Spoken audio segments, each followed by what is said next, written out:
पाकिस्तान के जो सैनिक है वहाँ उस लाइन के आसपास, डूरन लाइन के आसपास, वो डरे हुए हैं। हमले का वक्त तो नहीं पता, लेकिन तालिबान अपनी तैयारी पूरी कर चुका है। पाकिस्तान खुद ये जानता है कि जिस तरह के आरोप लगाकर उसने तालिबानियों पर हमला किया है, वो खुद बड़ी मुसीबत में फंस गया है। पाकिस्तान आप देखेंगे कि आतंकवाद से तो हम खुद ही पीड़ित हैं, पूरी दुनिया को बताएगा, लेकिन दुनिया के सबसे बड़े आतंकवादी कहाँ मिलते हैं? तो पाकिस्तान में मिलते हैं। IMF के पास अपनी झोली फैलाता है जो ट्रंप साहब हैं, उनकी गनीमत रहती है जो इसको थोड़ा बहुत चंदा मिल भी जाता है। पाकिस्तान की ओर से कुछ ना कहा जा रहा हो, लेकिन अंदर खाने वो भी डरे दुबके बैठे हैं कि आखिर तालिबान इस बार क्या करने वाले हैं। नमस्कार, मैं हिमांशी राजपूत और आप देख रहे हैं भारत एक्सप्रेस डिजिटल। अफगानिस्तान और पाकिस्तान के बीच लगातार तनाव बना हुआ है और ऐसे में दोनों के बीच में लगातार छुटपुट झड़प भी हो रही है। वहीं तालिबान यानी कि अफगानिस्तान के एक प्रवक्ता ने एक इंटरव्यू में चेता दिया है और साफ बोल दिया है कि पाकिस्तान को उनकी शर्मनाक हरकत का खामियाजा भुगतना पड़ेगा। बस इसी मुद्दे पर हमारे साथ बातचीत करने के लिए हमारे सहयोगी हैं, राशिद जी हैं और हरिशंकर जी हैं, तो चलिए इनसे बात करते हैं। तो सर, अफगानिस्तान की तरफ से धमकी आ गई है, क्या कुछ उन्होंने कहा है, क्या उन्होंने संकेत दिए हैं? देखिए हिमांशी, ये जो चल रहा है अभी से नहीं चल रहा है, इसे तकरीबन 5-6 दिन हो गए हैं अफगानिस्तान और पाकिस्तान के बीच इस जो क्राइसिस को चलते हुए। अब अफगानिस्तान के जो अमीरात के प्रवक्ता हैं, इस्लामिक अमीरात के प्रवक्ता हैं जबीउल्लाह मुजाहिद, उन्होंने साफ संकेतों में ये कहा है कि इस पर अब सीधा सैन्य कार्रवाई होगी, कोई समझौता नहीं होगा। और इस इंटरव्यू के बाद काबुल से लेकर इस्लामाबाद तक जो है हड़कंप मच गया है। जब से जबीउल्लाह ने बयान दिया है तब से पाकिस्तान में भी कोहराम मच गया है, क्योंकि पाकिस्तान में जो अब तक ये खैर मना रहे थे कि हाँ कार्रवाई होगी तो देखा जाएगा, कब होगा पता नहीं, लेकिन अब इन्होंने साफ कर दिया है कि कार्रवाई जो होगी वो सैन्य कार्रवाई होगी। और दूसरी चीज़, ये कोई बता के नहीं होगा, समय नहीं दिया है उन्होंने, क्योंकि अब तक ये कहा जा रहा था कि जल्दी इस पर कार्रवाई होगी तो पाकिस्तान हो सके भले ही कुछ ना बोल रहा हो, भले ही शहबाज शरीफ ना बोल रहे हो, आसिम मुनीर ना बोल रहे हो, लेकिन अंदर खाने वो प्लानिंग तो कर ही रहे थे कि अगर हम पे अटैक होता है तो हम क्या करेंगे। लेकिन ये अटैक किस तरह का होगा, कैसा होगा, कुछ पता नहीं चला। हो सकता है किसी सीमा से सैन्य आएंगे या फिर किस तरह दूसरी तरह से होगा। लेकिन अब जबीउल्लाह के बयान के बाद ये साफ तौर पे लगने लगा है कि पाकिस्तान को इसका खामियाजा भुगतना पड़ेगा, क्योंकि देखिए जब से पाकिस्तान ने अफगानिस्तान पर एयर स्ट्राइक किया और मासूम जो नागरिक हैं वहाँ के लोगों को मारा है, तब से जो है अफगानिस्तान बौखलाया हुआ है। तालिबानी हैं अपने आप में, आपको पता ही है जब वो जंग करते हैं तो कैसे करते हैं, कैसे खदेड़ते हैं, क्योंकि उनके सैनिकों का और पाकिस्तान के सैनिकों का कोई मुकाबला कहीं से कहीं तक नहीं है। और अब जब से उन्होंने बयान दिया है, पहले इन्होंने बयान दिया, उससे पहले अफगानिस्तान के मंत्री ने बयान दिया था जब यह हमला हुआ था, और उसी के बाद ये लगने लगा था कि पाकिस्तान अब कहीं ना कहीं बड़ी मुसीबत में फंस गया है, क्योंकि उसने जो एयर स्ट्राइक करके जो अपने पैरों में कुल्हाड़ी मार ली है, उसका खामियाजा उसको जल्द भुगतना होगा। हिमांशी जी, देखिए अफगानिस्तान की तरफ से साफ कर दिया गया है और जो प्रवक्ता है उनकी तरफ से भी बयान एक इंटरव्यू में सामने आया, जिसके बाद हड़कंप मच गया। आप इस बयान को कैसे देख रहे हैं? देखिए, जबीउल्लाह जो मुजाहिद हैं, उन्होंने सीधे तौर पे कहा है कि वो कार्रवाई करेंगे, और कार्रवाई अफगानिस्तान जब भी करता है तो न समय बताता है न तारीख बताता है। और पाकिस्तान में हड़कंप मचा हुआ है। वहाँ असीम मुनीर की सेना जो है सतर्क तो है, लेकिन डर है कि कहाँ से वो घुस के मार जाएंगे, कुछ नहीं पता होता है। क्योंकि डुरंड लाइन पे पहले ही झड़प की खबर 2 दिन पहले की खबर आई थी और उसके बाद जो है सब शांत कर दिया गया था। लेकिन पाकिस्तान के जो सैनिक है वहाँ उस लाइन के आसपास, डुरंड लाइन के आसपास, वो डरे हुए हैं और डरे सहमे हुए हैं और उनको लग नहीं रहा है कि किस समय हमला हो जाए। आपको बता दूं कि इससे पहले अफगानिस्तान में जो है बाकायदा कई जगहों पे लाइटें बंद कर दी गई थी डर के मारे।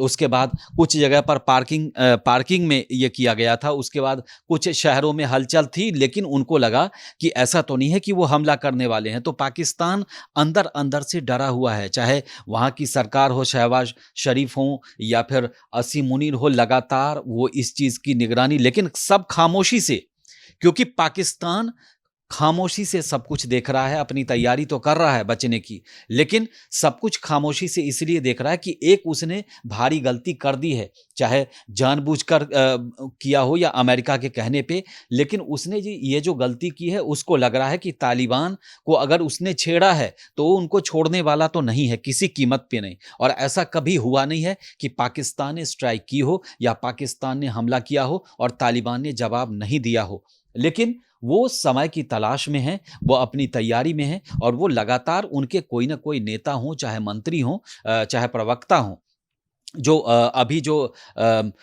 ज़िबुल्लाह मुजाहिद ने जो उन्होंने कहा है, तो कुल मिलाकर के है कि अब हमले का वक्त तो नहीं पता, लेकिन तालिबान अपनी तैयारी पूरी कर चुका है और क्या कब क्या करेगा ये किसी को नहीं मालूम है। दूसरी बात ये है कि जैसा कि उनके मंत्री ने कहा, हम उसी के आधार पर बात करते हैं, तो कुल मिलाकर के है कि पाकिस्तान में इस समय बहुत डर का माहौल बना हुआ है। जिस इलाके में वो पहले हमला कर चुके हैं, तालिबान के लोगों ने हमला किया था, तो अब पाकिस्तान को सबसे बेहतर ये लग रहा है कि वहाँ के लोग खामोशी से चीज़ों को देख रहे हैं। और सबसे बड़ी बात है कि दोनों देशों के बीच काफ़ी टेंशन है और टेंशन इससे पहले कुछ नहीं था। अगर पाकिस्तान ने हमला नहीं किया होता, स्ट्राइक नहीं किया होता, तो ऐसा माहौल दोनों देशों के बीच कतई नहीं था। लेकिन इन्होंने बेवजह के मैंने आपको पहले भी बताया कि उसने मधुमक्खी के छत्ते पे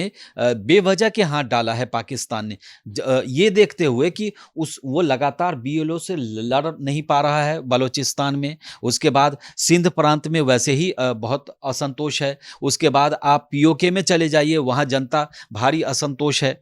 ये चीज़ें डिलीवर नहीं कर पा रही है पाकिस्तान सरकार, ज़्यादातर अपनी चीज़ें सैन्य चीज़ों पर खर्च कर रही हैं, लेकिन आम लोगों तक जो ज़रूरी सुविधाएं हैं वो पहुंच नहीं पा रही है। गरीबी के मारे लोग बेहाल हैं वहाँ पर। सरकार उस पर ध्यान देने के बजाय यही आलतू फालतू चीज़ों में लगी रहती है। कभी भारत की बात करेगी, कभी कश्मीर की बात करेगी, लेकिन उनके पास जितना राज्य है, जितना व्यवस्था है, वो कुछ नहीं कर पा रही है। वो सब, चूंकि पाकिस्तान जो है आतंक परस्त देश है और हमेशा से आप देखिए उनका इतिहास रहा है। ऐसा नहीं है कि वो आज आतंकवाद की चपेट में है, वो आतंकवाद को बढ़ावा देने वाले देश हैं। वो हमेशा रोता रहेगा पाकिस्तान। आप देखेंगे कि आतंकवाद से तो हम खुद ही पीड़ित हैं, पूरी दुनिया को बताएगा।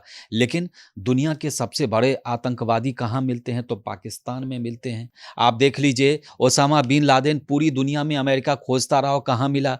पाकिस्तान के क्वेटा शहर में मिला।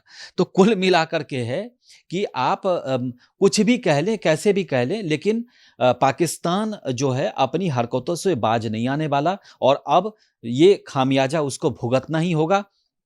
और आप देख लीजिएगा कि पाकिस्तान फिर अपनी हरकतों से बाज नहीं आएगा। अब इधर ईरान वाले मामले पे भी वो लगातार टेंशन में है, क्योंकि उसके एयर स्पेस को इस्तेमाल पिछले बार भी किया गया था। इस बार भी अमेरिका अगर करेगा तो उसका ईरान से जो टेंशन है वो टेंशन और बढ़ने वाला है। समझ रही हैं आप? दूसरी बात है कि ईरान से मतलब ये लोग मतलब भारी मात्रा में वहाँ से तेल स्मगलिंग करके चुरा के ले आते हैं। वो भी संबंध खराब हो जाएगा और बॉर्डर लाइन पे इन्होंने अगर सख्ती कर दी तो ईरान से भी और टेंशन बढ़ेगा। अभी फिलहाल है इस समय टेंशन, क्योंकि ईरान को पता है कि ये हमारा जो है वफादार नहीं है, हमारा मतलब हमारी चिंता नहीं करता है। ये दूसरे देशों की चिंता करता है, अपनी चिंता करता है। सब कुल मिला करके देखें तो इस समय पाकिस्तान जो है चौतरफा घिरा हुआ है। भारत, ऑपरेशन सिंदूर अभी बंद नहीं हुआ। भारत में अगर हिमाकत कोई गलती की तो भारत छोड़ेगा नहीं। पिछली बार का ट्रंप साहब ने खुलासा कर ही दिया कि कितने लोग मारे जाते, और खुद वहाँ के प्रधानमंत्री के बारे में भी वो कह रहे थे। तो कुल मिला करके है कि भारत छोड़ने वाला नहीं। अगर भारत पे कभी अगर दोबारा से आंख दिखाया तो ऑपरेशन सिंदूर ऑन है। उसके अलावे आप तालिबान से वो लड़ ही रहा है, उधर ईरान से भी दुश्मनी फोकट में मोल ले ली है। तो अब पाकिस्तान जाएगा कहाँ? चाइना, चीन तब तक पाकिस्तान को पाल रहा है तब तक दे रहा है जब तक उसका वन रोड वन बेल्ट वाला जो योजना है वो चल रहा है, और उसके बाद जब उसका हित सध जाएगा तो उसके बाद फिर उसके बदले वो चीज़ें लेने लगेगा, फिर कहेगा कि हमने, जैसे श्रीलंका को उसने किया, फिर वही बात होगी। तो पाकिस्तान की कुल मिलाकर के स्थिति जो है वो बहुत खतरे में है, और मुझे लगता है कि पाकिस्तान अब भी नहीं सुधरा तो दुनिया में कहता है ना वो तालिबान ने कहा ना, नामो निशान मिटा देंगे, वैसे ही स्थिति बनने वाली है। देखिए राशिद जी, आखिरी सवाल एक आपसे लेना चाहूँगी मैं। जिस तरीके से तालिबान तो फ्रंट पर आकर कह ही रहा है कि हम नहीं छोड़ेंगे पाकिस्तान को, और पाकिस्तान की तरफ से कोई बयान भी नहीं आ रहा, कोई कुछ नहीं आ रहा, कोई प्रतिक्रिया नहीं आ रही, क्या लग रहा है पाकिस्तान अंदर खाने में कोई बड़ी प्लानिंग कर रहा है? तालिबान से कैसे निपटेगा?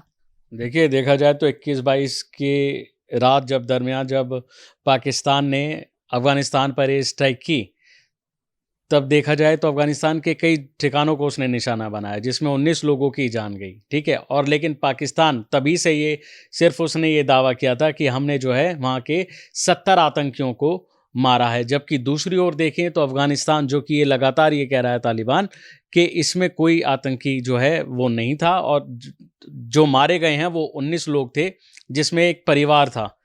उन बेकसूर लोगों को मारा है, जिस पे तालिबान जो है वो बौखलाया हुआ है। लगातार तालिबान सरकार की ओर से तो बयान आ रहे हैं। सबसे पहले जब हमला हुआ था तो वहाँ के मंत्री ने बयान दिया कि इसका हिसाब लिया जाएगा, अभी देखा जा रहा है, इसका बदला लिया जाएगा। और अब ऐसे में जबीउल्लाह ने ये भी बयान दे दिया है कि अब इस पर पाकिस्तान पे जो है सैन्य कार्रवाई होगी, क्योंकि देखा जाए तो हम लगातार इस मामले पे नज़र बनाए हुए हैं, और जभी से हम कह रहे हैं कि आखिर बकरे की अम्मा कब तक खैर मनाएगी, तो वो वक्त आ गया है।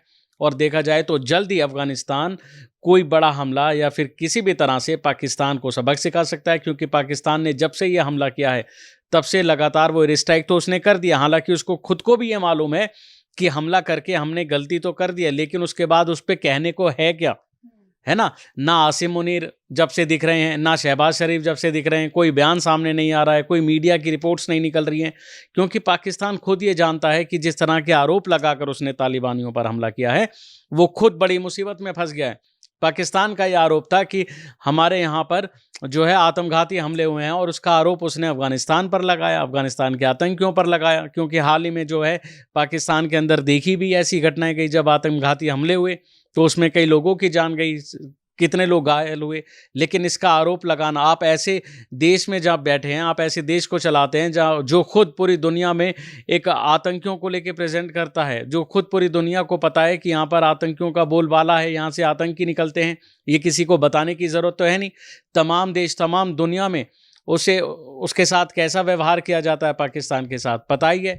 कोई इसके साथ बिजनेस नहीं करता है, कोई डील नहीं करता है, चंदों पे देश जीता है, कर्ज में डूबा हुआ है, लगातार IMF के पास अपनी झोली फैलाता है। जो ट्रंप साहब हैं उनकी गनीमत रहती है जो इसको थोड़ा बहुत चंदा मिल भी जाता है ना। लेकिन उसके बाद भी ये सब आरोप लगाना, और उसके बाद भी चौतरफा ये गिरा है। आप देख लीजिए भारत के साथ इसके रिश्ते कैसे हैं, ठीक है। दूसरी तरफ ईरान है जो इससे लगातार मतभेद चल रहे हैं, क्योंकि वहाँ पे अमेरिका घुसना चाह रहा है और ये रास्ता देता है। और अब एक तरफ बलूचिस्तान, अभी आपने बताया ही कि बलूचों से कैसे बलूच लगातार इनसे कैसे विद्रोह पर अड़े हुए हैं और इनसे अलग थलग होने की वो मांग करते हैं। पाकिस्तान अब कहीं ना कहीं आने वाले समय में, देखिए विशेषज्ञ भी ये कह चुके हैं कि आने वाले समय में पाकिस्तान को बुरा खामियाजा भुगतना पड़ सकता है अगर वो अपने इस रवैये से बाज नहीं आया, क्योंकि लगातार पाकिस्तान गलती पे गलती कर रहा है। वो आपसी संबंध सुधारने पे विचार नहीं करता है, आपसी अपने जो उसके कई सारे अड़ोसी पड़ोसी देश है उनके साथ मधुर संबंध बनाए, पहले की बातों को भूल के खुद आगे आए, माफ़ी मांगे। हाँ, माफ़ी वो मांगता है, कब मांगता है? जब वो गीदड़ भपकी देता है। जब पहले वो गीदड़ भपकी देता है, पहले बड़ी बड़ी डींगे हाँकता है, लेकिन जब उसके बाद जब उसे दिखता है कि हम तो कमज़ोर पड़ रहे हैं, हमारे बस की कुछ करना नहीं है, उसके बाद वो आता है माफ़ी मांगने पे। क्योंकि याद कीजिए जब ऑपरेशन सिंदूर चला था तो कैसे उसके नेताओं ने गीदड़ भपकियाँ दी थी, लेकिन उसके बाद वो कैसे माफ़ी मांगते नजर आए थे। और अब भी यही होने वाला है। हिमांशी, मैं आपको बता दूं कि लगातार तालिबानी जो है, जो उन पर हमला हुआ है, वो चुप बैठने वाले नहीं है। उन्होंने पहले ही इस बात को जो है जाहिर कर दिया था कि इसका बदला तो वो ज़रूर लेके रहेंगे और पाकिस्तान को इसका खामियाजा भुगतना पड़ेगा। अब ये कैसा खामियाजा होता है, कब इस पर हमला होता है, ये देखने वाली बात होगी, क्योंकि लगातार अंदर खाने, भले ही पाकिस्तान की ओर से कुछ ना कहा जा रहा हो, लेकिन अंदर खाने वो भी डरे दुबके बैठे हैं कि आखिर तालिबान इस बार क्या करने वाले हैं। डोरन लाइन पे अभी खबर मिली है कि वो कैसे हमला कर गए हैं, कैसे चौकियों पर गोलीबारी कर गए हैं। अब वो ना जाने कैसा हमला करेंगे जो पाकिस्तान को लेने के देने पड़ जाएंगे। जी बिल्कुल राशिद, क्योंकि जो तनाव है वो दोनों देशों के बीच लगातार बना हुआ है और जो अफगानिस्तान है उसकी तरफ से लगातार जताया जा रहा है कि हम पाकिस्तान को छोड़ेंगे नहीं, उन्हें अपने किए की सजा मिलकर ही रहेगी। खैर, ये तो देखने वाली बात होगी कि तालिबान कब उनसे बदला लेता है। देखते रहिए भारत एक्सप्रेस। नमस्कार।